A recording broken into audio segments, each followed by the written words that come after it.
مولاي صل وسلم دائما أبدا على حبيبك خير الخلق كلهم. مولاي صل وسلم دائما أبدا على بسم الله الرحمن الرحيم.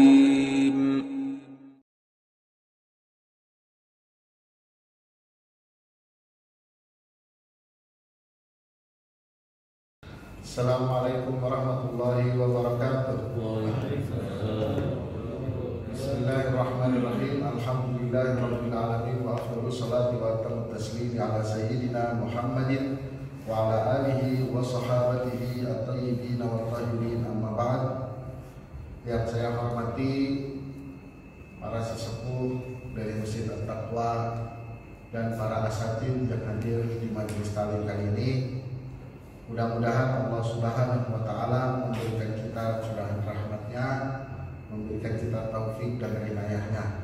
Amin ya rabbal alamin. Dan mudah-mudahan kita semua, keluarga kita, anak-anak kita, saudara-saudara kita, atau bahkan yang sudah punya cucu, diselamatkan daripada wabah pandemi ini. Amin ya rabbal alamin. Ala hadhihi niyyah wa ala kulli niyyatin shalihatin ila hadratin Nabi Mustafa al-Fatihah.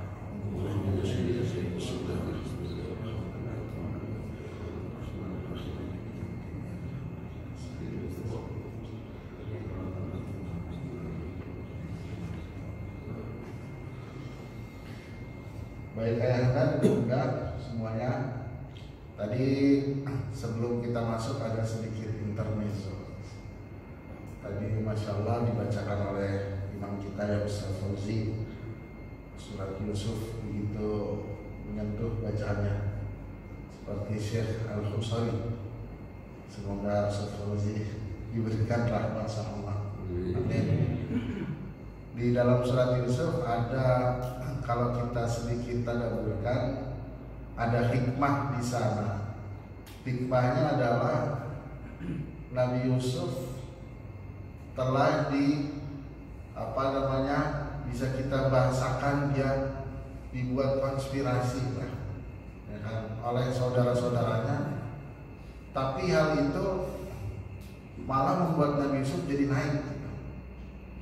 Jadi makanya kata Syekh Syarawi, jangan takut sama konspirasi manusia. Sejauh-jauhnya konspirasi itu akan melaksanakan takdir Allah. Sejauh-jauhnya. Makanya dalam ayat dikatakan wa makaru wa makarallahu wallahu khairul makirin. Mereka membuat makar, tapi Allah di dalam makar itu membuat rencana lain. Jadi seakan-akan saudara-saudaranya Nabi Yusuf yang ingin berbuat jahat, ternyata di dalam perbuatan itu ada rencana Allah yang akan menaikkan derajat Nabi Yusuf. Makanya kita bisa berhikmah. Kalau ada yang kita rasa, misalnya ada yang mau menjatuhkan kita, siapa tahu di dalam niat jahatnya itu ada rencana Allah di balik itu mau menaikkan derajat kita. Itu yang pertama. Yang kedua, saya jadi teringat Nabi Yusuf itu nabi yang terkenal dengan apanya tuh? Nah, pasti kalau kita bilang Nabi Yusuf yang namanya kucuk misalnya, ya kalau di bahasa Indonesia.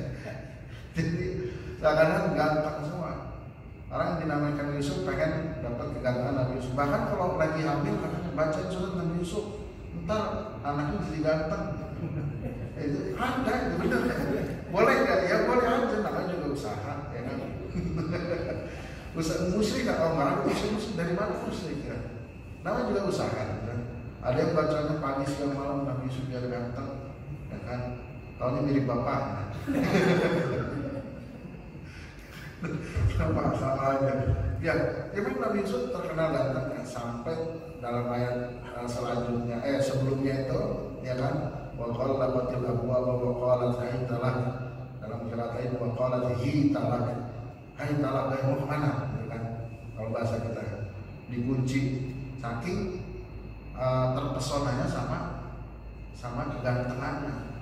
Ya kan, yang terpesona Zulaiha. Zulaiha itu adalah istri daripada yang ngangkut Nabi Yusuf jadi anak angkatnya. Makanya saya pesan sama bapak-bapak, kalau mau ngangkat anak-anak, pikir-pikir lagi deh.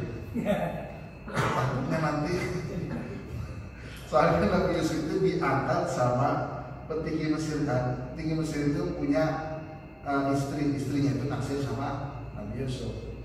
Nah, makanya kalau angkat anak nanti lihat dulu ganteng apa enggak gitu. Nah itu ya singkat cerita udah meninggal suaminya Zulaiha. Zulaiha tergila-gila kan? Sampai dikunci, sampai manggil Nabi Yusuf ke rumahnya, dibuat inilah skenario. Nah kata Zulaiha dikunci pintunya, ya kan? Kemudian mau kemana ya kan? Nah itu kan pasti kesananya udah tahu lah kita mau ngapain ya kan?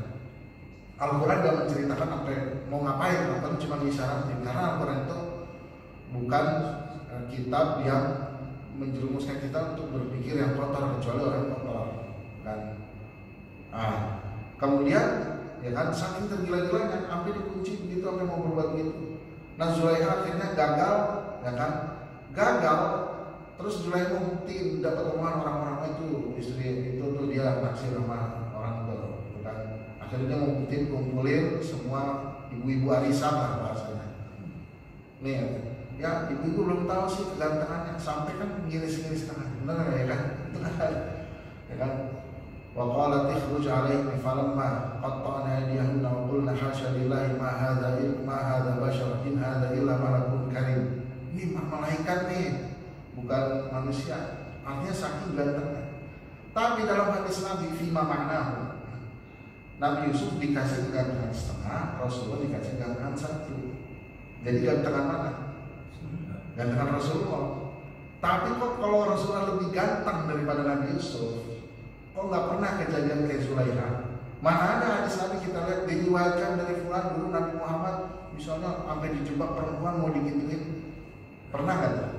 Nggak bakalan ada di kitab-kitab hadis juga, nggak bakalan ada. Nah itu kenapa tuh?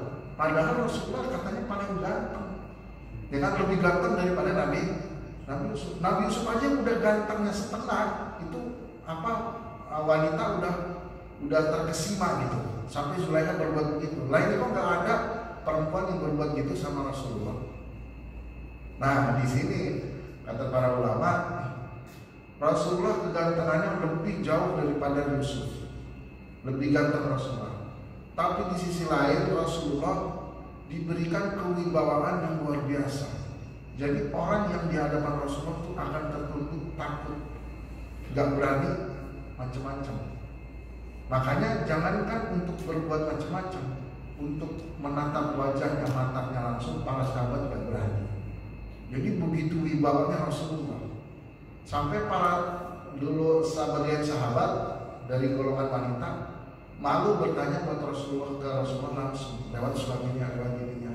Jadi begitu wibawa Rasulullah yang luar biasa inilah yang membuat Rasulullah tidak sampai kejadian begitu.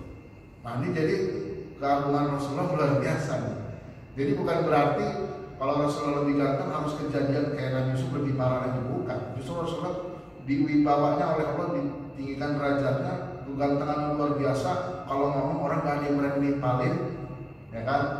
Nah ini saking luar biasanya Allah tinggikan derajatnya. Nah itu poin yang kedua. Poin yang ketiga, di dalam ketika Nabi Yusuf itu kan dikunci sama Zulaiha, kemudian ternyata terbukti Zulaiha yang bersalah, itu ada ungkapan inna kaidakunna azim. Allah Subhanahu wa taala itu artinya sesungguhnya tipu dayamu wahai Zulaiha itu azim, besar, agung, ya kan? Luar biasa gitu kalau bahasa kita. Kalau di bahasa ininya lebih gimana? Ini permainan ente luar biasa ya. Tipu daya ente luar biasa. Itu diungkapin ke Zulaiha, ya kan? Tapi ketika Allah bilang tipu daya setan, Allah bilangnya dhaif. Wa inna kaida syaitani kana dhaifa. Sesungguhnya tipu daya setan itu lemah. Tapi begitu Allah mensifati tipu daya perempuan, azim. Jadi Allah mensifati tipu daya setan itu lemah, tapi tipu daya wanita azim, luar biasa. Jadi tipu daya luar biasa jadi perempuan. Ya ini ayatnya begini. Ya kan pas tipu daya setan inna kaida syaitani kana dhaifa, sesungguhnya tipu daya setan itu lemah, tapi begitu tipu daya perempuan, inna kaidakunna azim, tipu dayamu luar biasa. Makanya kalau kita lihat ada orang korupsi, kenapa korupsi? Oh ternyata bininya nih yang dia yang kena, dia masuk penjara, benar? Ya kan? Dia betul kenapa? Oh bininya. Makanya nggak heran kalau ada pepatah bahasa mengatakan al-mar'atu imadul bilad, perempuan itu adalah tiangnya suatu negeri. Kalau perempuan udah rusak semuanya. Nah itu dia hikmah daripada kisah Nabi Yusuf. Ada banyak lagi tentunya hikmahnya, di sini bukan pelajaran kita, itu sekedar intermezzo. Baik ayahanda dan hadirin semuanya, kita kemarin belajar tentang an-najasah. Jadi saya yakin di sini udah tahu, paham fikihnya. Saya yakin sudah belajar, apalagi ustaz-ustaz di sini ada Ustaz Fauzi. Kita di sini hanya mengulang apa yang telah kita pelajari. Kemarin kita belajar tentang bab najis, dan di awal kita belajar tentang air. Dan ini masih dalam bab tohar. Tohar pada dasarnya, singkatnya, definisi singkatnya adalah raf'u hadatsin wa izalatul najasin, mengangkat hadas dan menghilangkan najis. Nah, kenapa kita mengangkat hadas? Karena kalau sholat ada hadas tidak sah. Karena kalau sholat ada najis, sholatnya tidak sah. Maka bab yang dikedepankan pertama adalah yaitu bab tentang najis, tentang air. Kalau menghilangkan najis dengan apa? Kemarin yang kita bahas, yaitu dengan air mutlak, dengan air suci mensucikan. Itu sudah kita bahas. Nah sekarang yang salah satu daripada tujuan bab taharah adalah al-wudu. Jadi tujuan dari bab taharah itu ada dua, wudu dan al-ghusl. Ghusl itu adalah mandi wajib. Jadi kalau kita belajar di bab taharah, kita harus tahu tujuan kita adalah memahami bab tentang wudu dan memahami tentang mandi. Itu dia tujuan dari bab taharah. Makanya tujuan dari, nah kalau kita udah berwudu, itu kita mau ngapain? Mau sholat. Karena ada hadis, la yaqbalullahu sholata ahadikum bi ghairi tuhur. Ya fima makna, Allah tidak akan menerima sholat tanpa adanya taharah. Taharah itu yaitu tadi wudu dan ghusl, mandi. Nah kan, maka di sini oleh para ahli fikih bab wudu ada di depan. Karena dia syarat buat sahnya sholat. Nah syarat sah sholat kan ada banyak tuh, ya, ada taharah, menghadap kiblat, ya kan, terus berdiri jika mampu, dan dukhulul wakti, ya kan. Nah kenapa yang dikedepanin pertama, yang dikedepankan dari bab sholat adalah cuma bab wudu dan bab ghusl, ya kan, atau bab toharoh aja. Sementara syarat sah sholat itu bukan hanya toharoh. Saya gambarin lagi masalahnya ya. Sholat itu syaratnya ada banyak. Salah satunya harus ada toharoh. Yang kedua harus berdiri jika mampu. Itu syarat kedua. Yang ketiga harus menghadap kiblat. Yang ketiga, yang keempat harus masuk waktu. Kalau dia sholat 5 waktu, dan ya semua juga ada waktunya. Kalau memang sholatnya yang berwaktu, kecuali sholat nafilah mutlak, ya kan, harus ada masuk waktu. Jadi syaratnya itu ada banyak, tapi yang dijadikan bab khusus sebelum bab sholat hanyalah bab toharah, yaitu wudu dan ghusl. Sementara yang lain-lainnya, menghadap kiblat, berdiri jika mampu, masuknya waktu, itu dibahas di bab sholatnya, tidak dijadikan bab khusus. Maka di sini timbul pertanyaan, kenapa yang dijadikan bab khusus hanya toharoh, wudu dan ghusl, dan diikuti yang lainnya seperti air, menghilangkan najis dan lain-lain? Kenapa? Jawabannya adalah karena syarat terbesar daripada sholat adalah toharoh. Syarat yang lainnya bisa dimaafkan. Kayak misalnya nih, orang sholat berdiri, ya kan, itu wajib bagi yang mampu. Tetapi pada sholat sunnah tidak disyaratkan berdiri, maka syarat itu dimaafkan, ya kan. Kemudian juga kalau orang dalam sholat wajib nggak mau berdiri, dia bisa duduk, gugur. Yang tadinya wajib berdiri tidak berdiri, itu gugur. Yang kedua juga syarat menghadap kiblat. Menghadap kiblat itu syarat bagi sholat wajib. Bagi selain sholat wajib itu tidak disyaratkan menghadap kiblat. Yang misalnya sholat sunnah di atas kendaraan kita disyaratkan menghadap kiblat dulu, tapi nanti kendaraan bergerak kemana nggak disyaratkan kita menghadap kiblat. Nah, kemudian dukhulul waqti. Kalau misalnya kita sholat masuknya waktu sholat zuhur tapi belum waktunya masuk, kita sholat, tiba-tiba kita tahu waktunya masuk. Sholat yang tadi kita dikerjakan tadi, kira-kira gimana, sah nggak? Nggak sah, tetapi berubah jadi sholatnya terhitungnya nafilah. Artinya syarat-syarat sah sholat yang selain toharoh bisa dimaafkan, tetapi yang selain toharoh nggak bisa dimaafkan. Maka kalau sholat ketika kita nggak ada toharoh, kita wajib untuk mengulang sholatnya. Misalnya ketika kita lagi di pesawat, ya, kita lagi di pesawat, terus kita udah masuk waktu sholat, misalnya di sana nggak ada air, nggak ada debu, berarti kita nggak bisa toharoh. Sholat nggak kita? Sholat, namanya sholat lihurmatil waktu, menghormati waktu, ya, dengan cara duduk, dengan sebagaimana kita bisa. Tetapi nanti setelah kita udah sampai, kita wajib mengqodoknya, mengiadahnya. Jadi syarat toharoh ini nggak bisa ditolerir. Makanya karena syaratnya ini tidak bisa ditolerir, dijadikanlah bab khusus di dalam kitab fikih sebelum bab sholat, yaitu bab toharoh. Nah, jadi sekali lagi, toharoh adalah syarat sholat. Nah, syarat sholat itu ada banyak, yang dijadikan bab khusus adalah bab toharoh. Kenapa? Karena bab toharoh ini dia adalah syarat terbesar sholat. Maksudnya apa syarat terbesarnya? Maksudnya kalau tidak ada syarat ini tidak bisa ditolerir. Itu dia jawabannya. Jadi bapak-bapak, para ahli fikih ketika menyusun buku itu mereka berpikir mana dulu bab yang harus disusun. Ini dulu apa ini dulu? Ini dulu apa ini dulu? Ulama kita dalam menulis buku seperti itu. Apa hubungannya bab ini dengan bab ini, bab ini dengan bab ini? Jadi semuanya saling berkesinambungan. Kalau kita sekarang lihat penulis buku sekarang nggak mikir mau mana dulu yang ke depan, mana yang belakangan. Jadi soal tidak terbentuk pikiran yang teratur itu tidak terbentuk. Tapi ulama kita, alhamdulillah, ulama kaum muslimin ketika menulis buku, ketika menjelaskan hukum itu dengan tertib, dimulai dari A diakhiri sampai Z. Jadi pemikirannya begitu rapi. Nah, kita lihat ada sekarang orang profesor, ya, tapi nggak bisa menjelaskan masalah dengan tertib, dengan bagus. Kenapa? Karena mempelajarinya juga dengan tidak tertib. Jadi dia nggak tahu bab ini apa bab ini hubungannya apa. Jadi begitu berantakan pikirannya. Nah, karena nggak dilatih. Tapi kita dengan fikih belajar alhamdulillah. Bab taharah dulu. Kenapa bab taharah? Karena dia syarat sholat. Ya.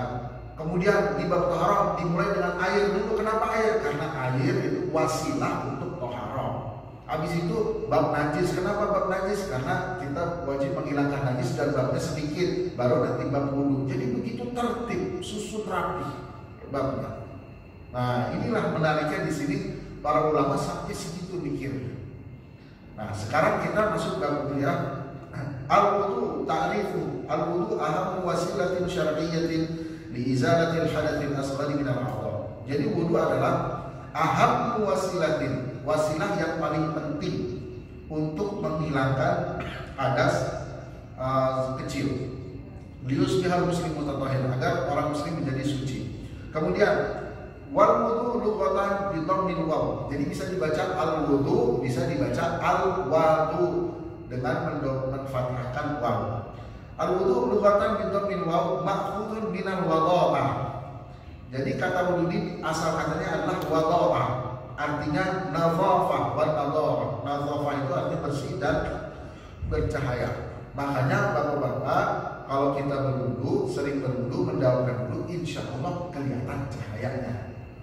Orang yang dia make up setebal mungkin, kelihatan cahayanya sama orang yang berwudu akan beda bagi orang yang punya rasa mendalam. Akan beda.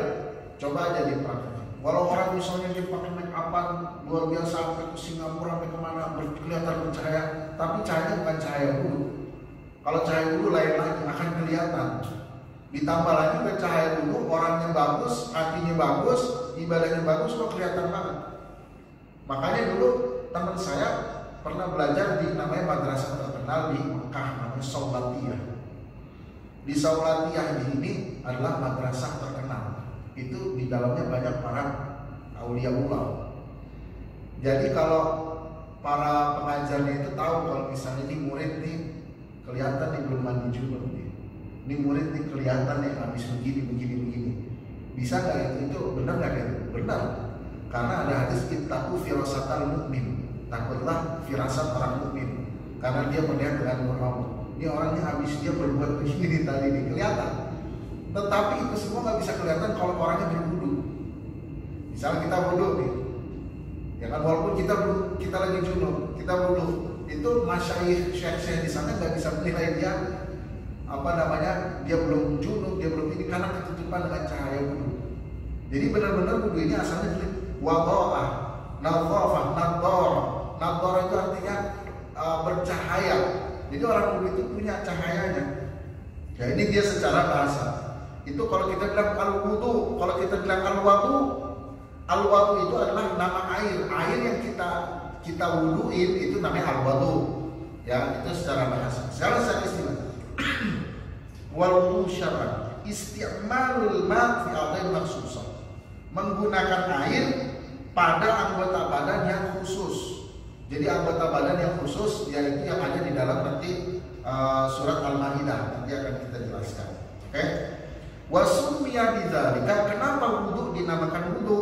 Li'annahu yu'til wadha'ata wal husna wan nadhafata lil a'dha. Karena wudu itu memberikan cahaya, memberikan tampilan yang baik kepada anggota badan.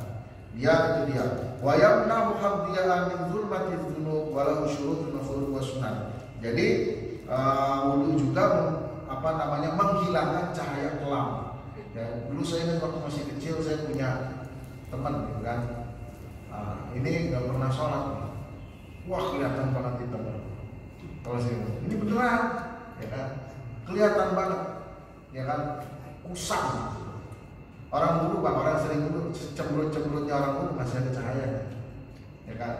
Tapi kalau udah orangnya galau, kusam, nggak pernah wudu, wah kelihatan banget, ya kan? Insya Allah kalau kita yang masih mendawamkan wudu, insya Allah masih ada cahaya. Makanya kita usahakan sebisa mungkin kita mendawamkan wudu.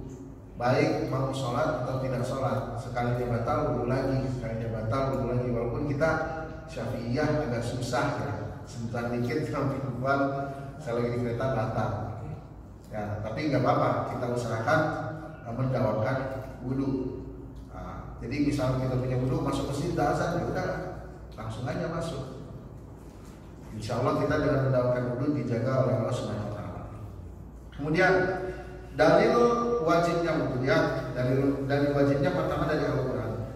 A'udzubillahi minasyaitonirrajim. Ya ayyuhalladzina amanu idza qumtum ilas salati faghsilu wujuhakum wa aydiyakum ilal marafiqi wamsahu bi ru'usikum wa arjulakum ilal ka'bayn. Ya, jadi ini ayatnya surat Al-Maidah ayat 6.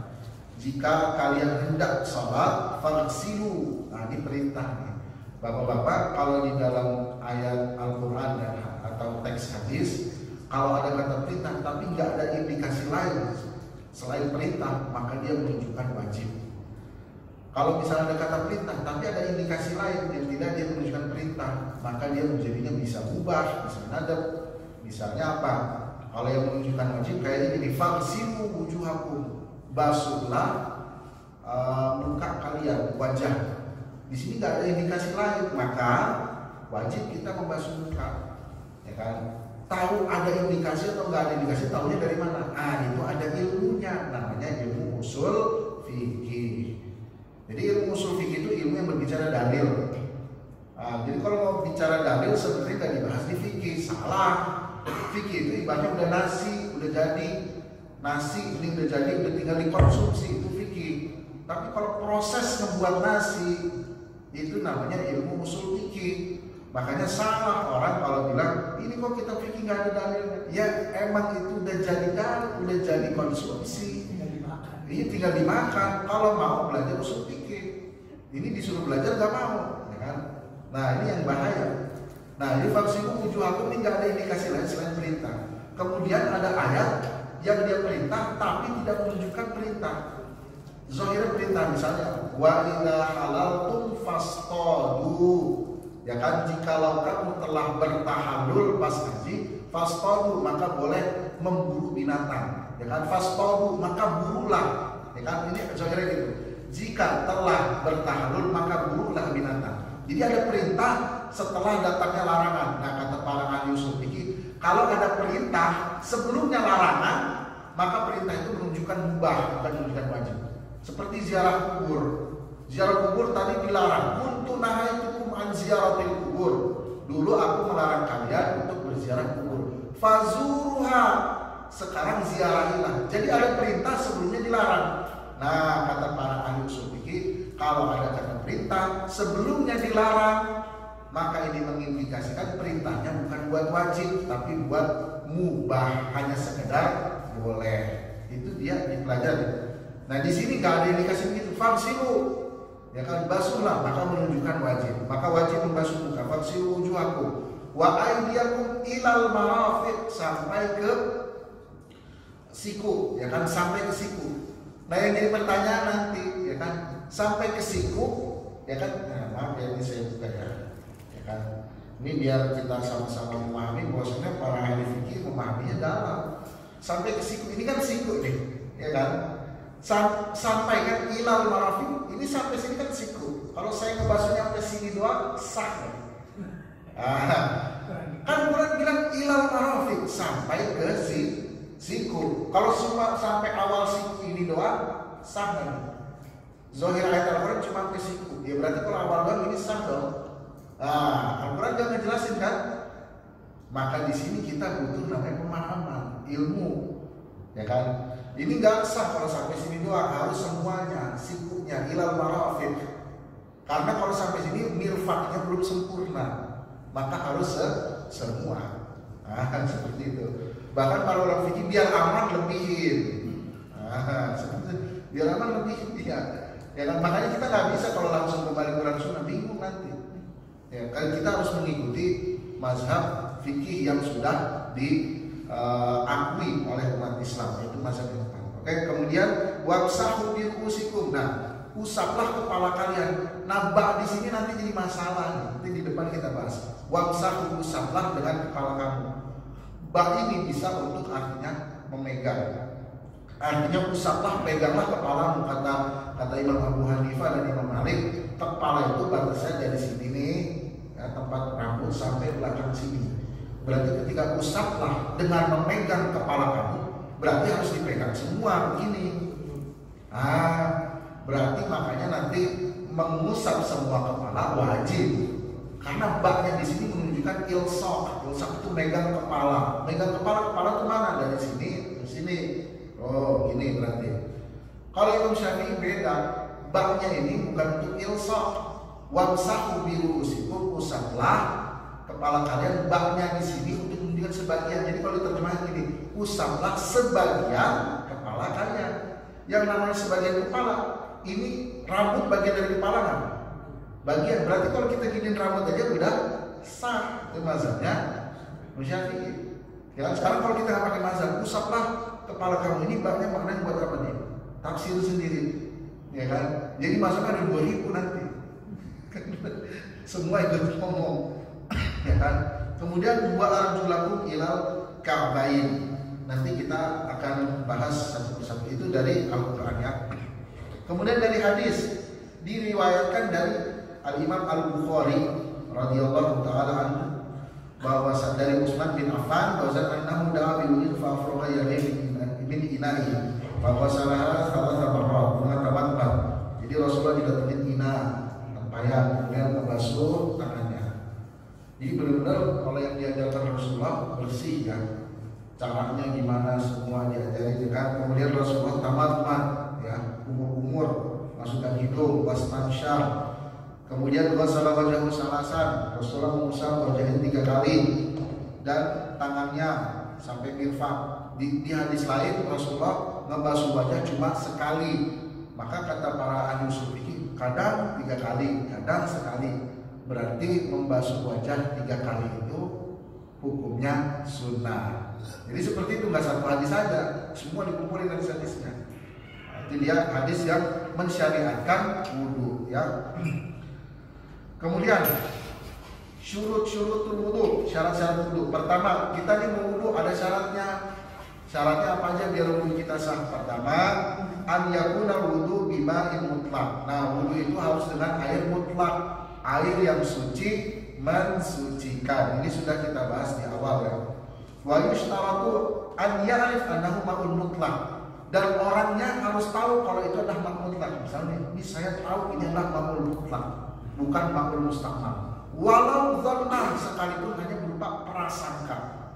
Ya, Bapak-bapak, bukan berupa yakin. Jadi ada yakin, ada prasangka. Ya kan, jadi dia ini air mutlak atau bukan?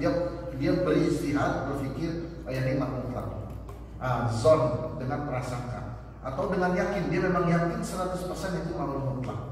Ya kan? Itu yang pertama. Yang kedua, adam wujudil ha'il wa huwal mani awis satir ala a'dha'il wudu. Jadi tidak adanya penghalang yang halangin ke kulit sampai kuku juga nih. Kalau ada yang menghalangi nggak bisa, harus digini. Jadi semuanya harus sampai ke kulit. Kalau tinta kan nggak halangin. Kayaknya tip X itu model tinggal. Jadi harus ini kan. Gimana kalau nggak hilang juga? Ya diusahakan sampai sebisanya. Jadi sampai benar-benar harus nempel ke kulit ininya itu, apa namanya, airnya. Nah nanti beda lagi, ada yang namanya al-mashu al-jabirah, mengusap dengan perban. Jadi kalau misalnya kita sakit itu nanti kan nggak bisa tuh dibasuh, kita ngusap aja dalam bagian itu ada babnya.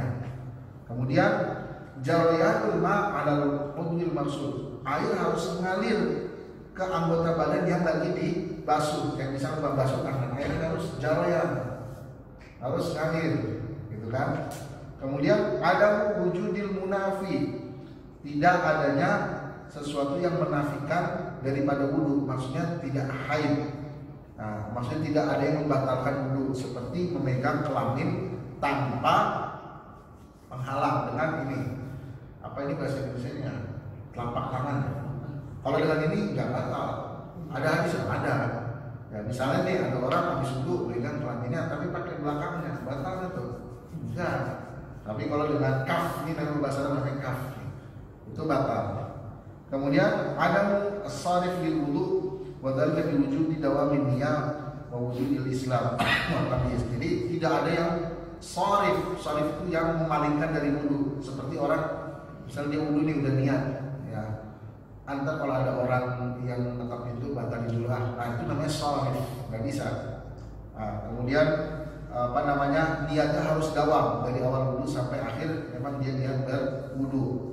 Kemudian dia Islam, dan sampai dia ketika berwudu, misalkan kalau hal ini terjadi, misal wudu kemudian dia berhenti sebentar, tiba-tiba dia murtad misalnya. Oh udah, murtad itu menjadikan sharif wudu, menjadikan wudunya itu tidak sah. Kemudian ma'rifatu kaifiyatil wudu, harus tahu bagaimana caranya berwudu. Bagaimana Bapak kalau misalnya nanti kan disebutkan tartib. Kalau nggak tartib gimana? Nanti akan kita bahas lagi. Kemudian an sila ma'ruful waqsul juz'an mimma yatashbih wa yahdi wa yatahaqqaq isti'abul maqsud. Jadi hendaknya ketika membasuhnya itu, membasuh kita harus isti'ab. Benar-benar kita tahu ini udah dibasuh, ini udah diusap. Kita harus ada isti'ab. Isti'ab itu benar-benar mencakupi semuanya. Kemudian ya, tahaqqul muqtadil mujib lil wudu, falau syakka hal ahdatsa aw la fatawadda thumma bana mawkan lam yashhadu ala al-asah, ya. Jadi harus yakin dulu ada yang mewajibkan berwudu. Falau syakka, kalau orang itu ragu, hal ahdatsa aw la, dia orang ragu nih, saya udah berhadas apa belum? Fatawadda, kemudian dia berwudu. Summa bana annahu kana muhditsan, ya. Terus apa namanya, jelaslah dia yakin bahwasanya dia itu memang muhdis, ya kan, lam yasihha wudu'u ala al-asah. Jadi maksudnya gini, misalnya ada orang, saya ragu-ragu nih, tadi saya udah hadas apa udah wudu ya, kemudian dia wudu, ya kan, Nah, kemudian dia wudhu, pas dia udah wudhu, ya kan, dianya itu tadi itu didasari oleh rasa ragu, dia udah wudhu atau udah hadas ya kan.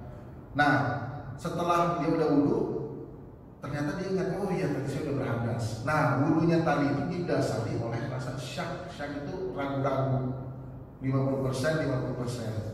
Maka di sini menurut pendapat yang paling sahih tidak sah wudhunya. Kenapa? Karena dia berwudhu berdasarkan rasa syak, ragu-ragunya. Jadi dia harusnya yakin dulu bahwasanya memang dia harus berwudhu. Nah, itu dia yang ke-9 ini. Jadi kalau bapak-bapak misalnya ragu-ragu nih, saya udah wudhu, masih udah wudhu apa udah hadas? Kalaupun mengambil keyakinan bahwasanya udah berhadas, maka wudhulah dengan niat yakin bahwasanya kita sudah berhadas. Jangan kita ketika berwudhu kita masih ragu tadi hadas apa enggak ya. Nah, jadi harus yakin. Nah, di sini kalau misalnya nih kita tadi berwudhu, yakin tadi kita udah wudhu nih, yakin pokoknya jam 6 saya wudhu dan yakin belum batal. Tapi pas mau jam 12 ya kan, saya nggak ingat tadi udah hadas apa belum ya. Tapi saya yakin jam 6 lah, jam 11 ya. Saya yakin jam 11 sudah wudhu, yakin saya yakin. Dan saya ragu apakah udah berhadas apa belum. Kira-kira wudhu lagi apa enggak nih? Ya, saya ulangi permasalahannya nih. Jam 11 saya wudhu, saya yakin kalau saya itu wudhu. Ya, pas jam 12 saya ragu-ragu udah hadas apa belum ya. Tapi saya yakin jam 11 wudhu. Ya, ini kira-kira wudhu lagi apa enggak nih? Wajib wudhu lagi nggak dibuat sholat? Nah, di sini kita boleh namanya istishab. Istishab itu kita atau pakai kaidah al-yakin la yazulu bisyak. Yakin itu tidak bisa dikalahkan dengan syak. Syak itu ragu-ragu. Kita yakin udah wudhu, tapi hadasnya ragu-ragu. Maka yang dimenangkan yang yakin. Gak usah kita wudhu lagi. Pokoknya saya yakin jam 11 saya udah wudhu. Ya kan, sementara hadasnya saya ragu-ragu. Udah belum, hadas apa enggak, ragu-ragu. Maka yang dimenangkan adalah yang yakinnya, bukan yang syaknya. Maka boleh kita buat sholat dengan syarat kita yakin telah berwudu, sementara hadasnya masih ragu-ragu. Nah, seperti itu, kondisi seperti ini boleh kita langsung mengerjakan sholat. Kemudian an yataqaddamahu al-istinja wa tahaffuz liman ihtija ilaihi. Jadi kalau memang kita membuang hajat, kita harus beristinja dulu sebelum berwudu. Nggak bisa wudu dulu baru istinja baru berwudu. Kemudian yushtaratu dukhulul waqti fi wudu'id darurah kasalisil baul. Bagi orang yang suka beseran, maka buat wudunya itu disyaratkan masuk waktu sholat. Ya, jadi buat orang yang beseran nggak bisa nahan air kecilnya, maka wudunya itu sah kalau sudah masuk waktu sholat. Itu dia syarat-syarat yang 11. Nah, kemudian sekarang furudul wudu, apa saja sih yang dimaksud dengan yang termasuk ke dalam rukun-rukun daripada wudu? Tadi syaratnya udah nih, syarat, sekarang rukun. Beda rukun dengan syarat itu apa? Kalau syarat itu dia bukan substansi, tetapi substansi nggak bisa ada selain kalau nggak ada dia. Ya, kalau rukun dia adalah bagian dari substansi. Ibaratnya rumah, rukun itu tiangnya, ubinnya, ininya. Syarat itu jalan masuk ke rumah. Jadi nggak bisa kita masuk jalan ke rumah kalau nggak lewat jalan itu. Nah, jalan masuk ke rumah itu bukan substansi rumah, tapi nggak bisa kita masuk ke rumah tanpa lewat jalan itu. Jadi itu beda antara syarat dengan rukun. Nah, sekarang rukunnya apa aja? Rukunnya yang pertama seperti yang dalam ayat tadi. Pertama, ya, niat. Ya, niat ini disyaratkan bagi semua ibadah. Karena hadisnya innamal a'malu binniyat. Kemudian ghuslul wajib, membasuh muka. Nanti kita bicara muka itu dari mana ke mana. Kemudian membasuh tangan sampai siku. Yang ketiga, mengusap sebagian kepala. Yang keempat, membasuh kedua kaki sampai tumit, sampai mata kaki. Yang kelima adalah tertib. Ini kita bahas satu-satu. Pertama, yushtaratu fil wudu'i niyyah li'annahu ibadatul mahdhur. Yang disyaratkan pada wudhu itu niat, ya. Maksudnya rukun yang pertama ini niat. Kenapa? Karena dia ibadah mahdoh. Ibadah mahdoh itu ibadah murni. Setiap ibadah murni disyaratkan di niat, kecuali beberapa ibadah yang nanti tidak disyaratkan niat, seperti misalnya hibah, sedekah. Nanti kita ada pembahasannya. Wa huwa fi'lun la yasihu bi ghairi niyyah. Dia adalah perbuatan, ya, ibadah mahdoh itu adalah perbuatan yang tidak sah tanpa niat. Sekarang tujuan niat itu pertama, niat itu apa? Pertama, niat itu secara bahasa adalah al-qasdu, maksud. Jadi Bapak-bapak, ada namanya al-ham, ada namanya al-azm, ada namanya niat. Al-ham itu apa? Ham itu keinginan. Pertama khotir dulu. Khotir, al-ham, al-azam, sama an-niyah. Itu ada 4. Al-khatir itu apa? Khatir itu lintasan pikiran. Misalnya, saya pengen makan, melintas, habis itu hilang. Itu namanya khatir. Ada yang namanya ham. Ham itu kalau lintasannya itu dia udah netap di dalam diri kita, kita tuh udah mau gitu, mau beranjak gitu. Jadi kayak misalnya, mau makan nih, gitu kan. Udah begitu tuh, udah ham namanya, ham. Dia pengen. Jadi dia keinginan makan itu udah bertengger dalam diri.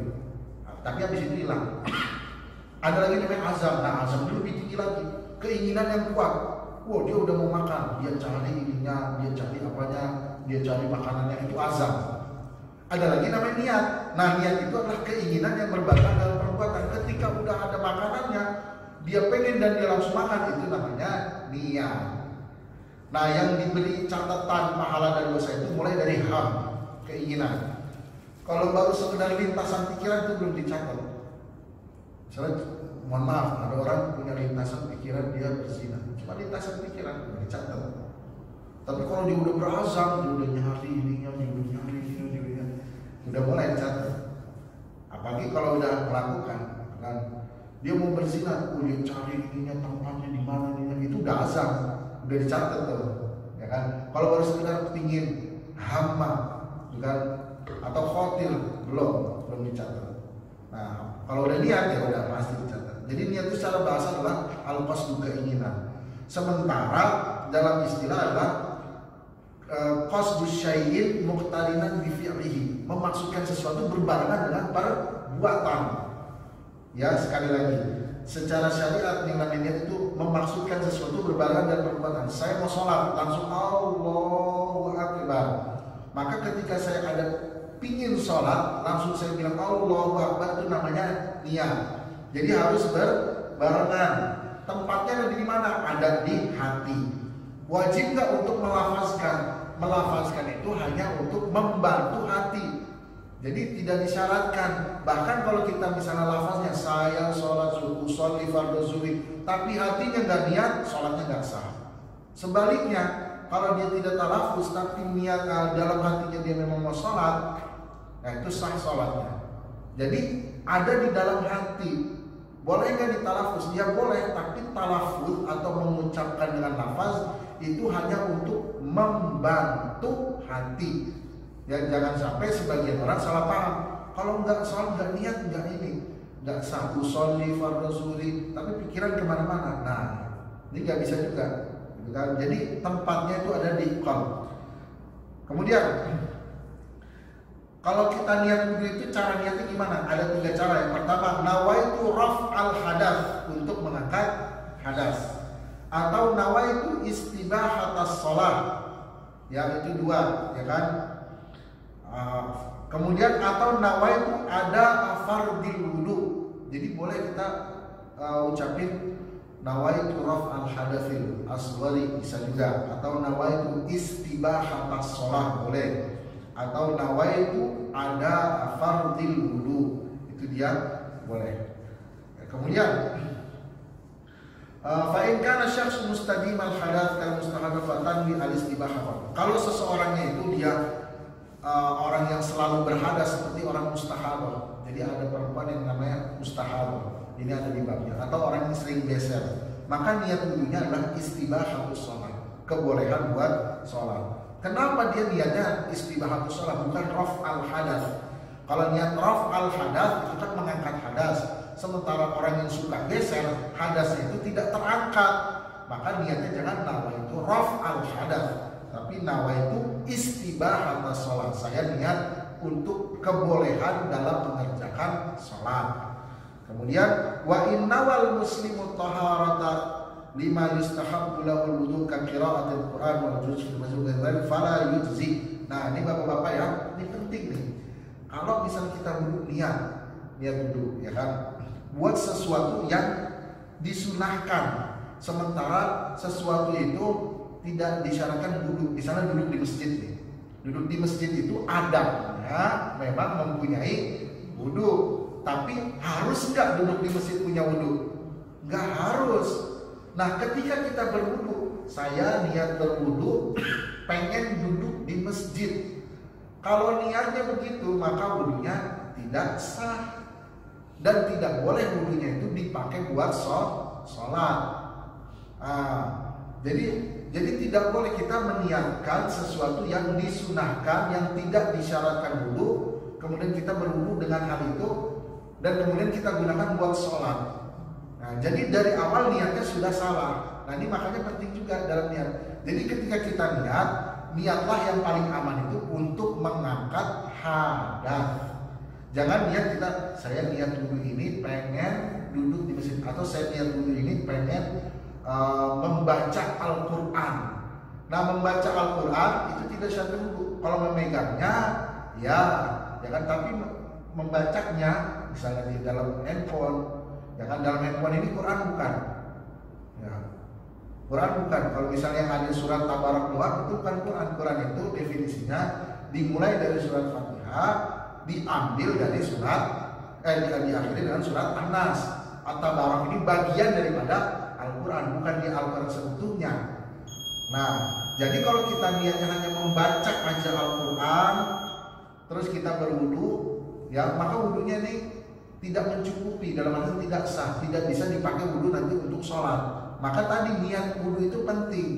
Niatnya dalam hati, kalau enggak kita raf'ul hadas, jadi niat dalam hati, nawaitu raf'al hadas. Kalau tadi kita niat itu untuk membaca Al-Quran, bukan niat untuk mengangkat hadas, tapi niatnya untuk membaca Al-Quran. Sementara membaca Al-Quran tidak disyaratkan untuk berwudu, maka tidak cukup. Maka niat yang paling aman itu tadi raf'ul hadas atau istibahatus shalah atau niat fardul wudu. Jadi kalau niatnya nawaitu raf'al hadas cukup, atau nawaitu istibahatus shalah cukup, atau nawaitu atau nawaitu fardul wudu cukup.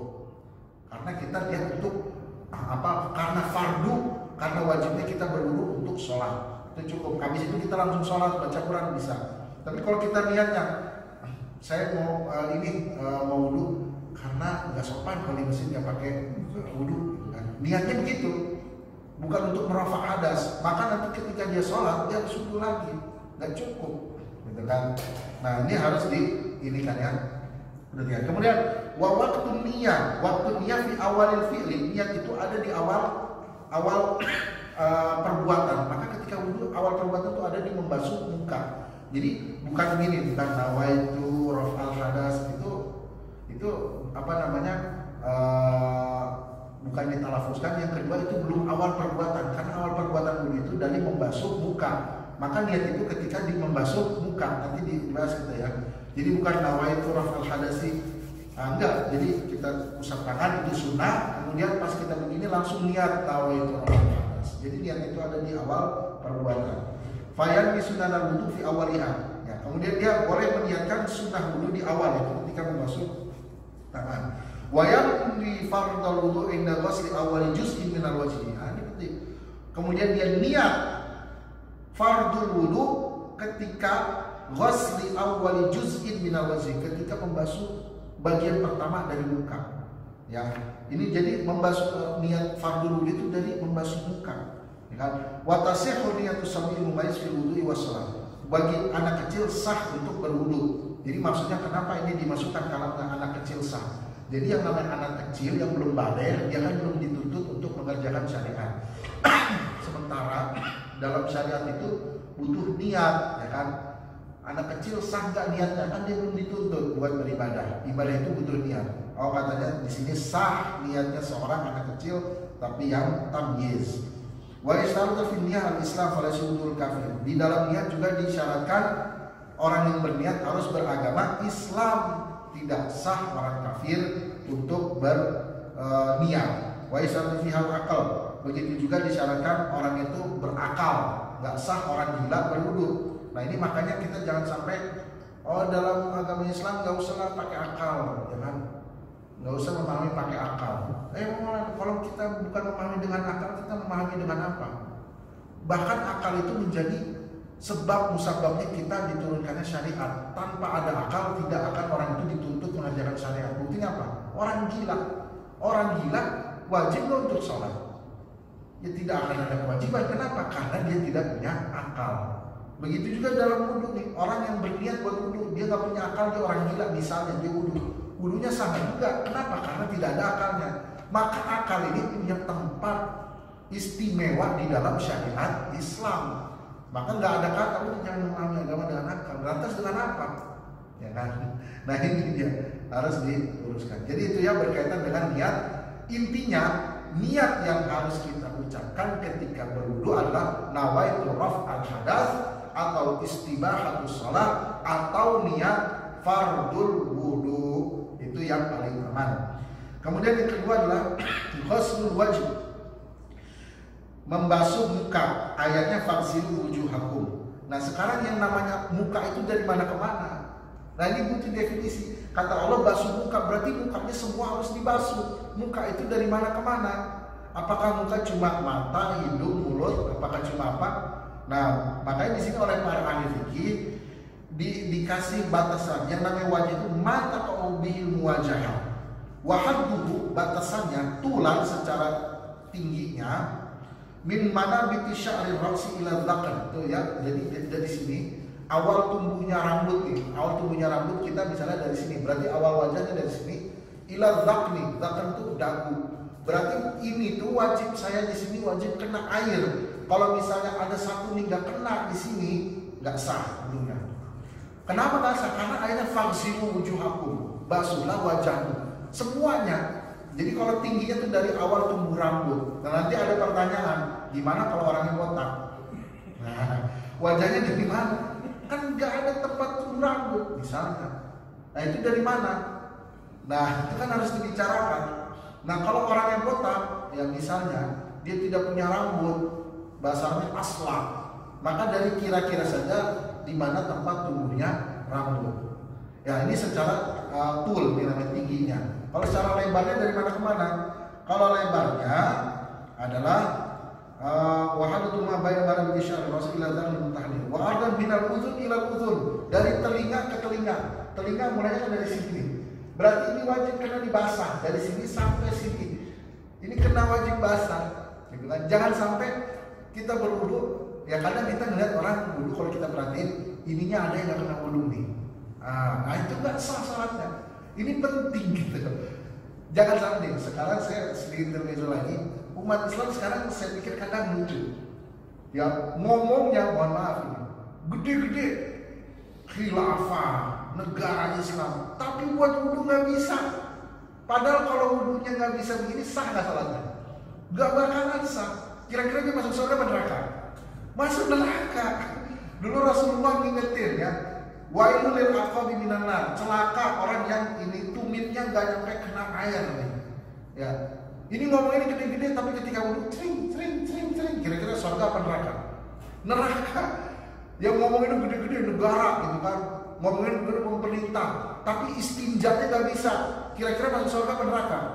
Masuk neraka. Dulu Rasulullah lewatin kuburan, kata Rasul, ini 2 kuburan orang diazab bukan karena dosa besar, karena dosa kecil. Kenapa? Pertama, yang satu karena suka ngomongin orang, yang kedua karena tidak beristinja dengan baik.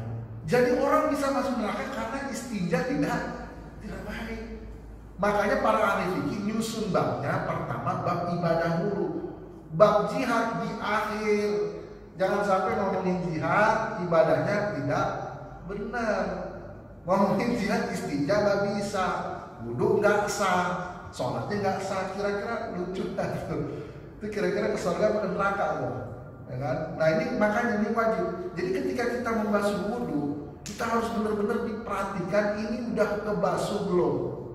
Jangan sampai, ini banyak nih masalah, saya sering melihat kejadian di masjid orang membasuhkan cing gitu aja kan. Jadi sekedar diciprat-cipratin, bahkan itu makruh buat dicipratin. Sekarang itu nggak tahu tuh, dia yakin itu kena. Nah ini harus diperhatikan. Ketika kita membasuh wajib diperhatikan ini basah semua. Dari telinga sampai telinga, dari sini sampai dakat jenggot sini. Ini wajib basah. Kalau jenggotnya dia lebat, itu disunahkan buat begini. Jadi kalau orang kita nggak ada ya. Kalau orang Arab misalnya jenggot gede itu disunahin gitu. Itu disunahin. Kita jenggotnya paling tipis kayak saya gitu. Itu dia yang wajah ya. Oke, baik, saya akan bahas cepat ya. Wajib ghusl hajib wa syarib wa lihi zahir wa batin ya.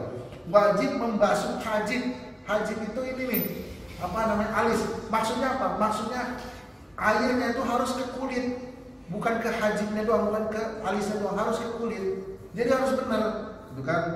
Ke hajib, syarib, kumis juga, kumis itu yang punya kumis seperti itu, harus nyampe ke kulit, ya kan? Wal lihya, begitu dia punya jenggot, zahiran wa batinan. Jenggotnya bukan cuma di luar, batinnya juga kena dalamnya, kulitnya. Illa kecuali idza kanat al-lihyatu kasifatan, kecuali kalau jenggotnya lebat, ya kan? Fa innahu yakfi ghuslu zahiriha. Dia cukup membasuh zahirnya aja, jadi diginin ya. Misalnya punya jenggot diginin tuh. Kalau dalamnya gimana? Sunnah aja diginin. Jadi yang nanti suatu saat mungkin dari sini bapak-bapak ada yang jenggotnya tebal, lebat, jadi tinggal gini aja, seret. Gitu ya.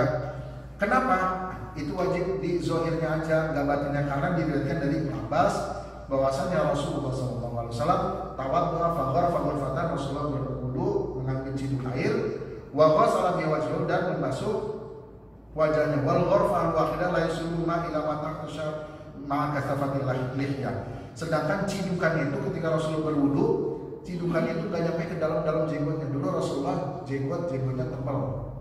Tapi ingat Rasulullah memang berjenggot, tapi jenggotnya rapi kayak, bukan jenggotnya satu panjang 30, satu 5 cm, enggak gitu, rapi jenggotnya. Ya, kalau kita lihat orang sekarang jenggotnya untuk sunnah gitu, ya benar memang sunnah, tapi satu 5 cm, satu 3 cm, satu ini berantakan. Rasulullah jenggotnya rapi, makanya Rasulullah kemana-mana posisi dirapihin jenggotnya. Jadi kalau orang melihat tuh, wah benar-benar rapi. Dan rambutnya kadang panjang, kadang pendek. Nah, seperti itu ya Bapak-bapak.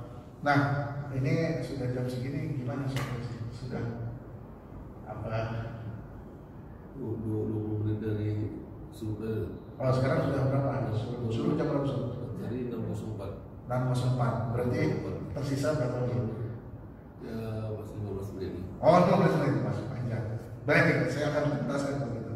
Baik, itu membasuh wajah ya Bapak-bapak. Jadi poin pentingnya dari awal tumbuhnya rambut wajah itu sampai ini dagu, dan dari telinga ke telinga itu semua wajib basuh. Maka Bapak-bapak dan saya mengajak diri saya juga, ketika wudhu, mari sama-sama kita cek ini udah basuh semua belum nih. Yakin, harus yakin, baru kita melaksanakan sholat. Kemudian ghuslul yadain ma'al mirfaqain, membasuh kedua tangan sampai 2 siku. Ayatnya tadi ya, wa ini udah marafiq. Wal marafiq jam'u mirfaq wa huwa mustamu sa'id ma'al adud. Nah, ini kalau dalam bahasa Arab ini namanya sa'id, ini namanya adud.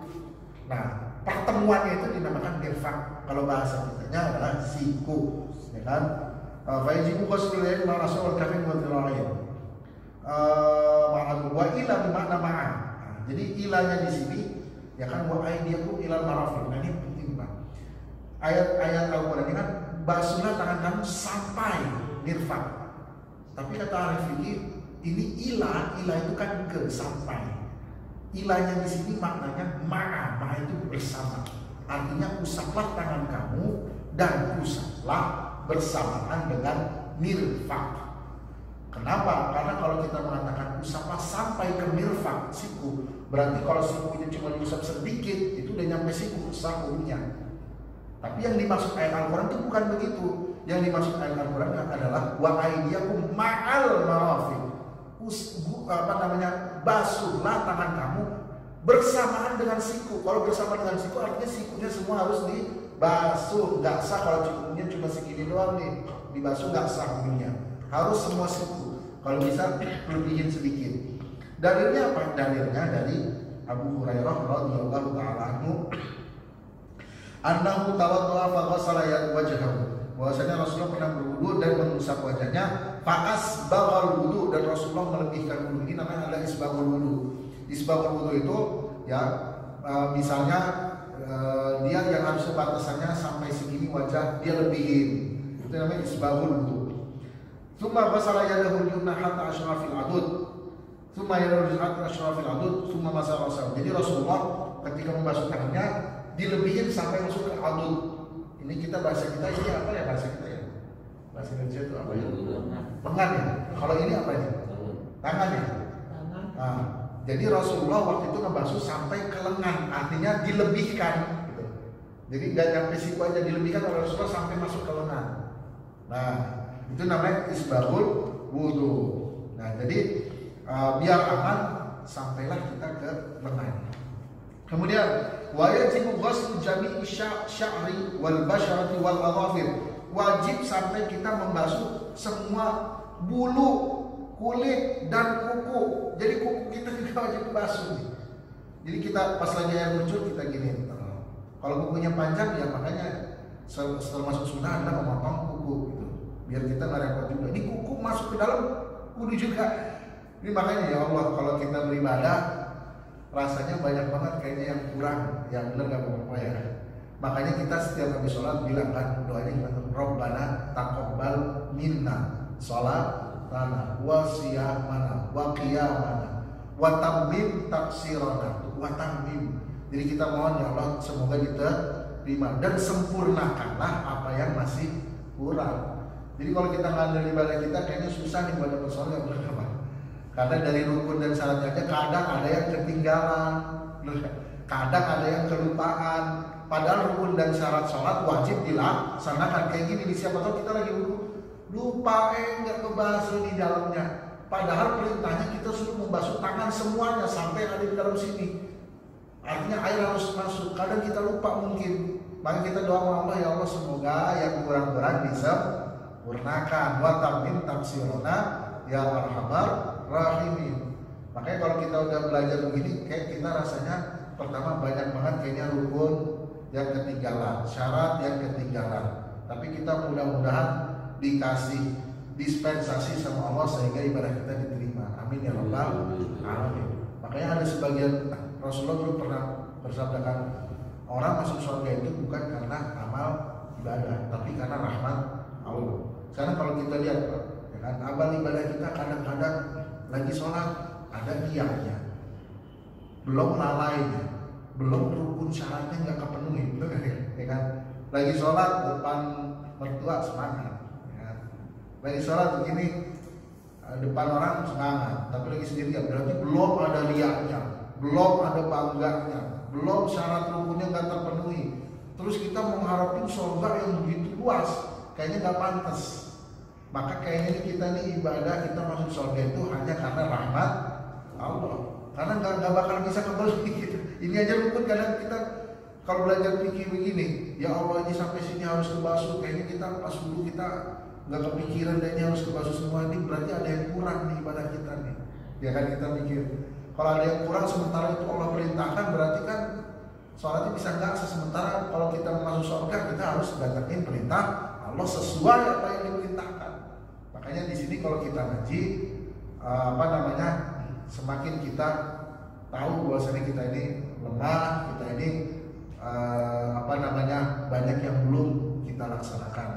Nah ya, jadi kita kembali, jadi bapak-bapak, jadi wajib ya untuk membasuh nih kulit wajib dibasuh semua, bulu-bulunya nih kalau yang punya bulunya wajib dibasuh juga, kemudian kukunya juga yang ada di bawah kuku wajib tuh ya. Fa'in taraka ma wastahtal adharu bima yamna'ul ma' aw kana khatim yamna'ul ma' lam yasihhu. Kalau ada kotoran di kuku, kotorannya itu menghalangi air atau kita pakai cincinnya itu menghalangi air, maka nggak sah wudunya. Maka kalau yang punya cincin ini diputar coba set biar air masuk. Kalau kukunya panjang, ada kotoran, usahain kotoran dibuang dulu. Nah, jadi sampai segitunya. Kok begini detail banget sih? Emang ada dalam hadis? Ya ada. Pertama karena Allah perintahkan kita membasuh tangan sampai mirfak. Tangan itu ini masuk tangan, berarti ini harus dibasuh, ya kan? Terus kalau yang namanya basuh tangan nggak boleh ada yang ngalangin tangan. Maka di sini ahli fikih berpikirnya seperti itu. Kemudian wa in quti'a ba'dul yad fayajibu ghuslu ma baqiya minha. Nah, misalnya nih ada orang misalnya si fulan naik motor, tangannya keputus, tinggal segini doang nih, tangannya setengah doang. Kira-kira ngebasuhnya gimana nih? Hah? Ya udah setengahnya aja. Ya terus kalau misalnya kepotong sampai sikunya kepotong itu gimana? Nah ini kan, jadi kan kita nah misalnya dia potong tangannya sampai siku, sementara perintah Al-Quran dari sini ujung sampai siku. Sikunya udah habis, tinggal kesiksa tangannya doang, gimana? Ya ini makanya ada kaidah li annal maisur la yasqutu bil maksur. Jadi yang namanya sesuatu yang bisa dilakukan tidak gugur semua karena dia sulit untuk dilakukan atau karena dia mustahil untuk dilakukan, nggak gugur semua. Kalau ada kesisanya setengah ya setengah. Lantas kalau ini kepotong gimana? Wa in kunti aliyat minal mirfaq wa baqiya rasul adud fa yajibu ghuslu. Kalau mirfaknya sampai sikunya juga kepotong, tinggal sisa lengan, maka lengannya wajib dibasuh. Wa in kunti fawqal mirfaq yudiba ghuslu baqil adud, ya. Apa tadi yang pertama, kalau misalnya dia kepotong tangannya kesisa mirfaknya doang nih, ininya doang sikunya, maka sikunya wajib dibasuh. Kalau sikunya kepotong juga, tinggal adutnya doang, lengannya doang, maka dia tidak wajib lagi membasuh tangan karena tangannya udah gak ada. Maka dia disunahkan aja untuk mengusap, jadi untuk membasuh. Ya, kemudian wala yajibu zalik wa in lam yuqaddir aqta al wudu lazima tahsulu bi wudu'i mutabadan bi juratin. Ya, jadi kalau gini Bapak, misalnya ada orang nih, dia nggak sanggup buat wudu sendiri, ya. Boleh nggak dia diwuduin? Oh, boleh, tetapi dengan ujratul misli, ya kan? Ujratul misli itu dengan membayar orang yang wuduin dia. Atau dengan mutabarri, dia nyari orang mutabarri, siapa yang bisa wuduin saya? Misalnya dia nggak punya tangan lagi, misalnya dia sehingga tidak bisa wudu, boleh nggak nyuruh orang lain? Boleh nggak kita nyuruh orang lain untuk wuduin kita sementara kita mampu? Boleh nggak? Boleh, tapi itu makruh. Nah, jadi kita ya misalnya manja, orang manja, tolong dong wuduin, boleh nggak? Boleh aja, tapi makruh. Dia mampu, kecuali orangnya nggak mampu, nah itu tidak, dia boleh, tidak makruh ya. Wa in kana li syakhsi isbu zaidah. Nah, sekarang pertanyaannya, ini jari kita ada 5. Kan ada orang yang sebagian nunggu lagi jarinya ada 6. Nah, ini jari yang ke-6 wajib dibasuh nggak nih? Ini maksud tangannya nih, gitu kan? Nah, kalau ada seseorang dia punya isbi'un zaidah, jari yang lebih, wajib ghusluha, wajib dibasuh lil ikhtiyar, untuk kehati-hatian dan tidak. Walau hasala fil yadi thaqbun lazim ghuslu batini. Kalau di apa namanya, seandainya di tangannya ada bolongan, misalnya bekas koreng atau bekas apa, maka dalam ini wajib dibasuh juga. Nah itu jadi tangannya Bapak-bapak. Jadi definisi tangan dalam bab wudu adalah dari ujung kuku sampai ke siku, akhir siku, ya kan? Kalau ini udah kepotong semuanya dari sini sampai sini, wajib semuanya dibasuh. Kulitnya, bulunya, dalam kukunya wajib semua dibasuh. Kalau sampai hilang ininya misalnya kepotong, maka tidak lagi diwajibkan. Itu yang berhubungan dengan ghuslul yadain. Yang keempat adalah mashu ba'dir roksi, yaitu mengusap sebagian kepala, ya. Waras mustaqbal alaihi wa nabi sya'ril muqtad. Nah, yang namanya kepala itu apa sih? Ya kan, kepala itu yaitu, kalau wajah tadi udah kita definisikan ya, dari tempat tumbuhnya sampai ke sini, dagu dari telinga ke telinga lebarnya. Sedangkan kepala dari tempat tumbuhnya rambut, ya, sampai ya belakang sini. Nah, terus wayak fi mashu ba'di ma yumkin, cukup untuk mengusap apa yang mungkin untuk diusap dari kepala. Sininya aja boleh nggak? Boleh. karena sebagian sini aja boleh nggak? Sini aja boleh nggak? Oh boleh, karena dia bagian kepala. Nah, dalilnya apa? Dari Syu'bah, dari Mughirah bin Syu'bah, anna Rasulullah tawadda wa masa bi nasihati wa 'ala al-imamah. Jadi Rasulullah dulu punya imamah. Imamah itu yang udang-udang begini. Ya, Bapak-bapak. Rasulullah begini nih, pecinya begini sama Rasulullah. Rasulullah mengusap sebagian kepala dan imamahnya diusap oleh Rasulullah. Rasulullah jadi mengusap sebagiannya dan mengusap imamahnya. Berarti boleh untuk mengusap sebagian kepala. Wa yasiru mashru basyaratir ras aw syar fi hududihi. Ya, boleh juga dengan mengusap kulit kepala. Jadi mengusap di kulit kepala kita gini nih. Boleh nggak? Boleh, karena itu bagian dari kepala. Atau syar, atau mengusap rambut yang masih ada di kepala. Kalau rambutnya panjang misalnya gimana? Misalnya nih rambutnya nih panjang sampai sini. Boleh nggak mengusap yang ada di sini? Sah nggak nih? Oh, ini udah di luar kepala, nggak boleh. Nah, ya, jadi penting nih. Misalnya ada orang nih rambutnya panjang sampai ke pinggang, ya kan? Misalnya, terus dia mengusap rambut yang ada di pinggang, dia usap. Itu udah sah. Nggak sah, kenapa? Karena rambutnya udah bukan lagi di kepala. Jadi rambut yang masih ada di kepala, dia masih ada di sini nih. Jadi usap gini aja nih, sah. Tapi kalau rambutnya udah di sini udah bukan di kepala, itu udah di pinggang. Karena perintahnya usaplah kepala, bukan usaplah pinggang. Jadi seperti itu. Nah, kemudian di anal jadilah laki-laki masuk syar nasib anil rasul. Nah, ini dia.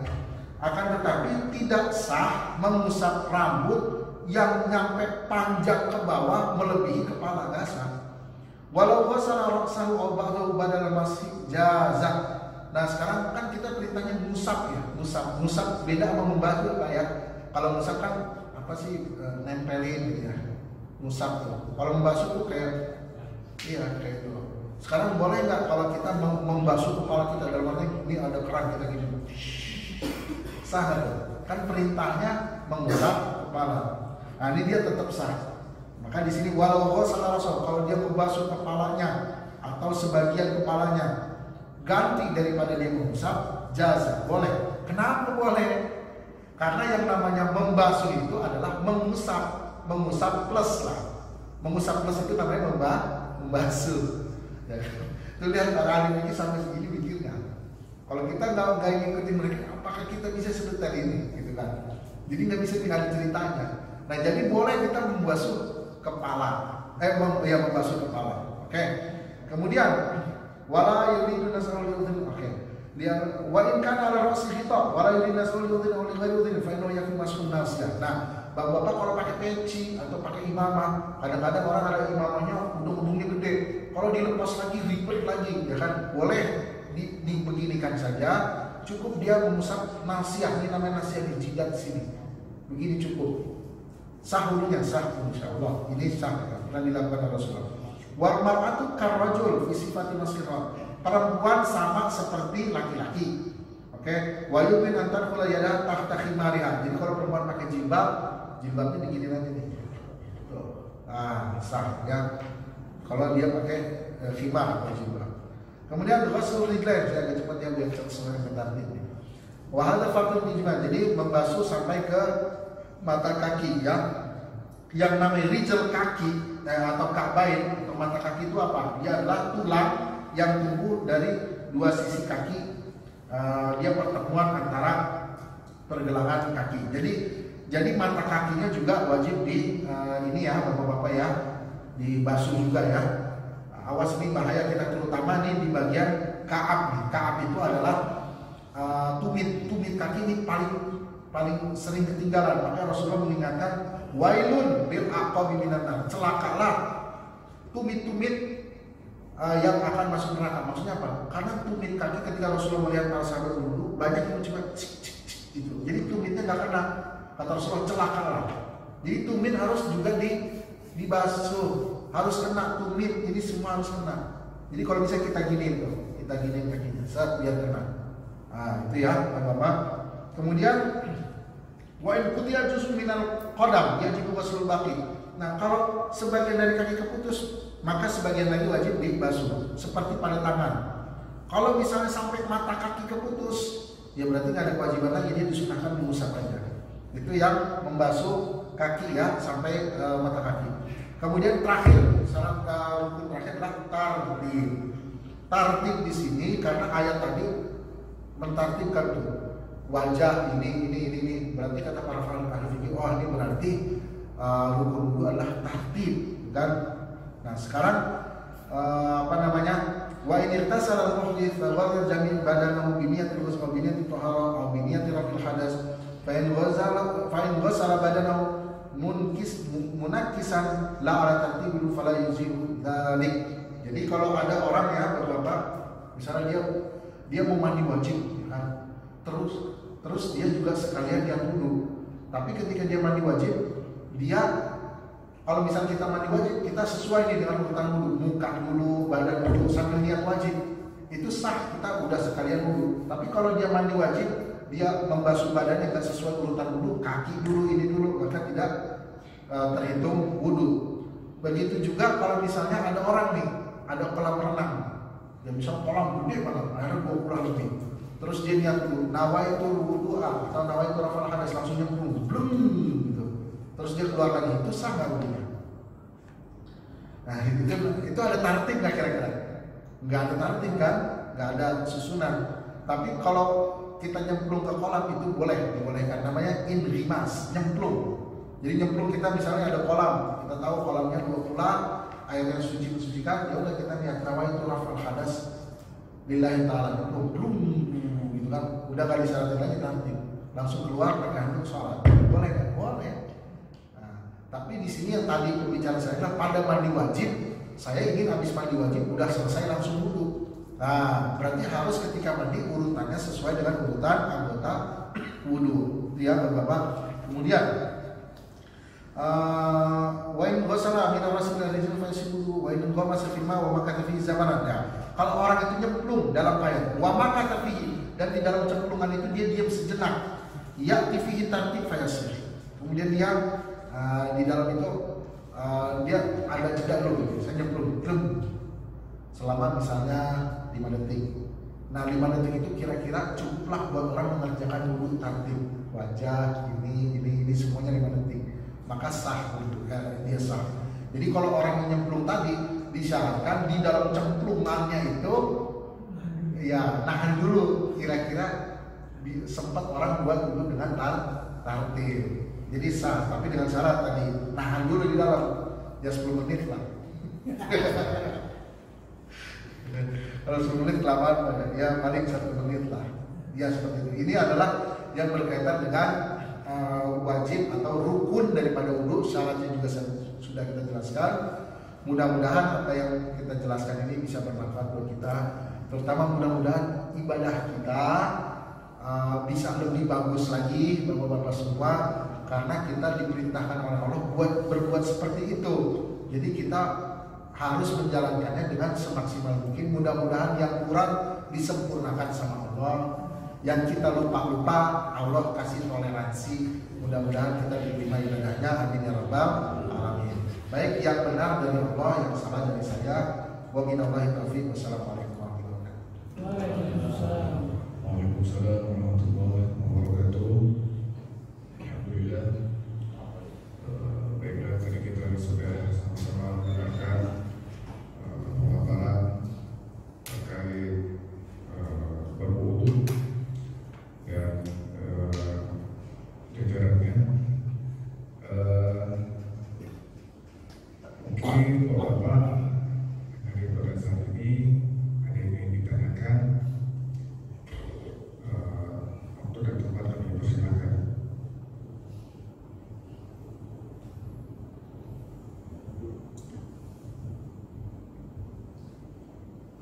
Bismillahirrahmanirrahim. Assalamualaikum warahmatullahi wabarakatuh. Waalaikumsalam. Ini luar biasa ya. Jadi sama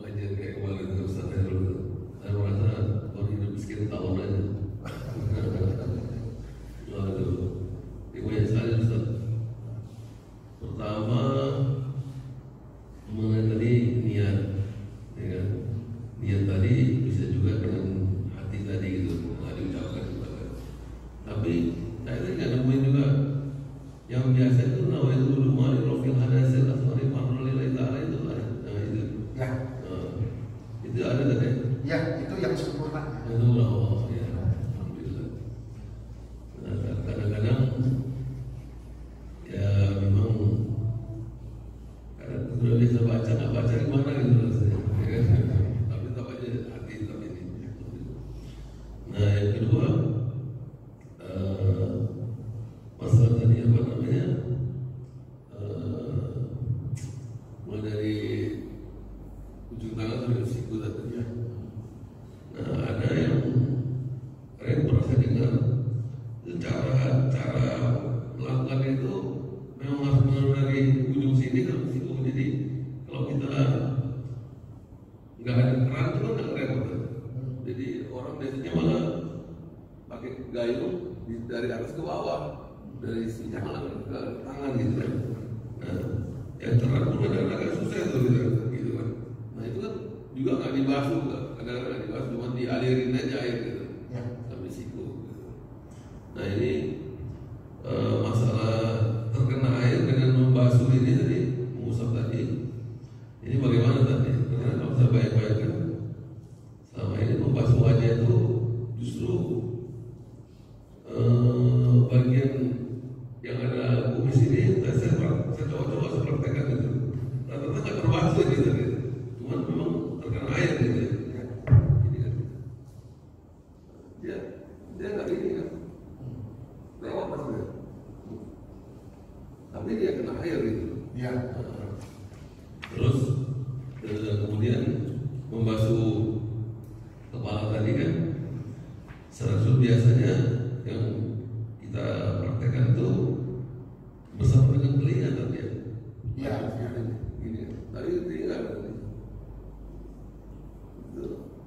Nah, ini daun telinga udah ada gitu ya. Ya. Lalu di telinga nggak ada kan. Ya. Nah, terus kemudian yang apa tadi? Yang mata kaki tadi. Nah, ini saya nggak pernah punya pengalaman tuh ada yang menegur gitu loh. Memang kalau kita nggak teliti di situ, sering sekali bagian duit itu nggak terkena, ada sedikit yang terkena. Memang alhamdulillah sudah inilah kita ini kan. Kalau kan itu apa namanya? Sela-sela jari ya. Nah, yang berikutnya itu definisi membasuh, mengusap dan terkena air. Ya. Nah, itu terus masalah mandi wajib. Mandi wajib juga, junub itu juga ketika kita mengawali dengan wudu, ya kan? Kita doa untuk wudu dulu, baru nanti jangan wajib dan nawat usul alil ada sekali gitu. Jadi dua kali gitu, bagaimana gitu. Dan kadang-kadang bahkan kita setelah itu masih rasanya nggak serap karena kalau ketika kita berhanduk itu kan ada tersentuh kelamin kita. Jadi kalau saya tahu tuh kelamin seperti ini yang nggak boleh gitu, tidak boleh. Apalagi kalau ada handuknya gitu ya. Nah, mungkin itu dulu kan. Ya, Pasti banyak banget. Iya banyak banget ini. Kalau satu sesi tidak cukup kan. Kalau kita Masalah niat dulu ya, yang nama itu Rafal Hadasil Asuri Taala itu yang sempurnanya. Terus kemudian niat itu kalaupun diucapkan nggak mesti pakai bahasa Arab. Ya, saya kita lihat, misal dalam hati saya niat untuk mengangkat hadas, jadi mengangkat hadas, sah nggak? Sah, itu kan? Sah saja. Nah, itu jadi yang pertama yang wudhu. Yang kedua yang masalah kumis, ya memang kumis itu harus kita berusaha agar airnya sampai ke kulit juga, zahir dan batin.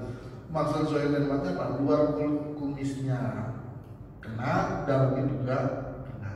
Jadi kita berusaha. Jadi Allah la yukallifullahu nafsan illa wus'aha. Jadi Allah menuntut kita sesuai dengan kemampuan. Jadi kita nggak nyampe gitu juga. Jadi sesuai dengan kemampuan. Yang penting kita udah yakinlah bahwasanya air kira-kira sudah nyampe ke dalam seperti itu. Kemudian yang masalah ini dulu mandi wajib ya. Nah mandi wajib kita misalnya wudhu dulu baru mandi, boleh nggak? Boleh, tapi selama pas mandi itu tidak membatalkan wudhu, ya kan kayak megang kelamin dengan kaki itu. Kemudian emang bisa mandi nggak sampai kita ini bisa aja pakai basahan gitu kan, ya kan? Atau seandainya ya kalau kita misalnya pakai sarung tangan gitu, misalnya sarung tangan, terus kita misalnya megang kelamin dengan kaf, telapak tangan, itu nggak batal. Jadi yang batal itu memegang kelamin dengan telapak tangan tanpa penghalang. Kalau dengan penghalang ya nggak batal, gitu kan? Jadi nanti ada di bab hal-hal yang membatalkan wudu. Kalau tanpa penghalang misalnya dengan ini langsung megang kelaminnya, ya batal. Tapi kalau dihalangin, sekalipun sama tisu aja, ya kan? Nah itu tidak membatalkan. Kenapa? Karena ada hadisnya. Hadisnya man massa farjahu massa itu menyentuh dengan telapak tangan. Oh kata Mario Fiki berarti yang menyentuh tanpa penghalang itulah yang membatalkan wudu. Karena hadisnya man massa itu menyentuh. Jadi seperti itu. Kemudian tadi apa lagi ya? Tadi apa lagi? Tadi definisi bahasa yang mengusap. Oh yang mengusap. Kalau mengusap itu dia hanya mengelus. Jadi mengelus ya. Misalnya air. Ini udah kita lupain air. Ini mengusap seperti itu. Kalau membasuh airnya harus mengalir. Nah kemudian kita mengalir tangan apakah harus dari sini? Apakah dari sini? Nah nggak disyaratkan bapak-bapak untuk membasuh dari awal sini ke sini. Atau boleh kita dari sini ke sini boleh nggak? Boleh, ya kan?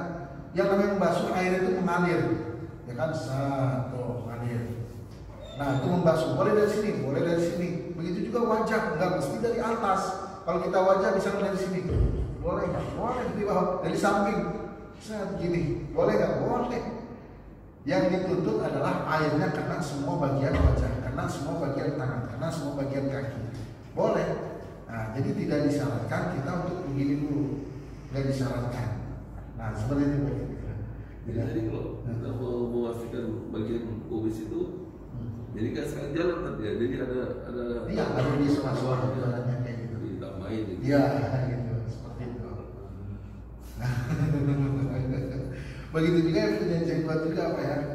Jenggot juga kecuali yang jenggotnya lebat. Kan di kita jarang tuh yang jenggot lebat, tipis-tipis kan kita. Ya kadang ada yang sininya 10 cm, ininya 5 gitu kan. Itu dia harus zohiron wa batinan, luarnya dan dalamnya. Kalau yang jenggotnya lebat ya cukup aja diginin gitu Pak. Saat gitu. Nah, seperti itu. Baik, ada lagi. Sudah jawab ya. Ya baik, mungkin ada bapak yang lain ingin bertanya, kami persilakan.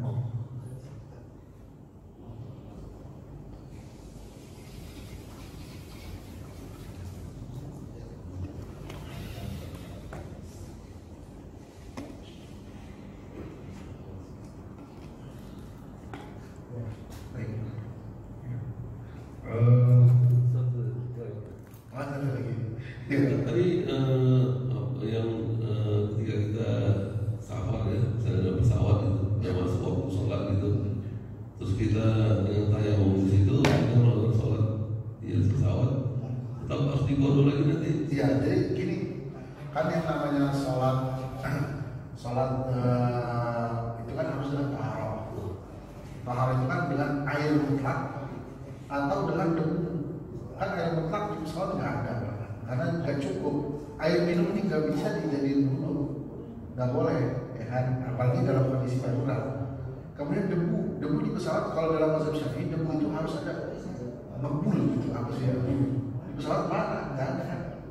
Berarti kalau misalnya wudunya ini ada debu, itu di mazhab Hanafi nggak disyaratkan gubar debu, dia boleh. Kalau kita kan misalnya Syafi'iyah, mana debunya nggak kelihatan. Dan berarti nggak ada air mutlak, nggak ada debu yang bisa dipakai tayamum. Berarti namanya kita sholat li hurmati waktu, sholat untuk menghormati waktu. Nanti setelah kita bisa melakukannya, kita wajib mengqadha'nya. Kecuali kita misalnya pindah mazhab, boleh nggak pindah mazhab ya? Boleh aja silakan.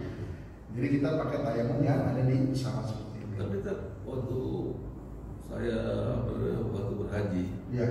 Itu ada pesawat yang tempat selain toiletnya itu ada tempat Wudhu. air Saudi. Nah, jadi bisa di situ wudhu sebenarnya. Oh, ya, alhamdulillah kalau bisa. Karena orang-orang kan nggak kayak ini kan, saya wudhu di situ. Iya. Gitu. Oh, kalau gitu permisalan kita ganti. Misalnya orang ada di tengah hutan, misalnya ada di tengah hutan, sementara dia punya airnya buat minum. Di tengah hutan misalnya nggak ada debu yang ngumpul gitu kan, atau di mana lah tempat mana. Debu yang ngumpul kan debu nanti bisa juga harus debu yang suci, nggak bisa debu yang kotor. Itu jadi hanya permisalan. Kalau di dalam pesawat ada misalnya tempat disediakan air buat minum, ya alhamdulillah, silakan aja gitu. Yang ada kalau yang saya maksudkan permisalan, misalnya di pesawat itu nggak ada lagi air cukup buat toilet doang, sama buat minum. Kan nggak mungkin air toilet dipakai wudhu misalnya, nanti habis gitu kan. Nanti orang bagaimana buat hajatnya, atau air minum. Nah ini para fuqaha udah bicara air minum nggak boleh dipakai buat apa namanya ini, bahkan kalau itu air minumnya wakaf buat minum, haram dipakai buat wudhu begitu ya Pak. Baik. Oh ya, banyak yang apa? Ya. Ini Pak, kalau sholat kan suka mandi dulu. Ya. Setelah mandi kan sudah selesai mandi kan pakai anduk duluan Pak. Ya. Terus kita wudhu gitu Pak, boleh? Iya boleh aja. Kalau kita pakai anduk gitu Pak. Enggak. Boleh. Wudhu pakai anduk nggak boleh saya bilang. Oh, kalau mau pakai anduk ya nggak bisa.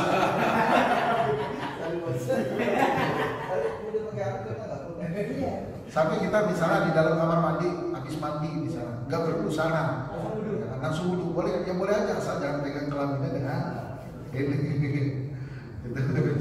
Wudhu pakai anduk ya nggak boleh. Biasa. Anduk apa lagi?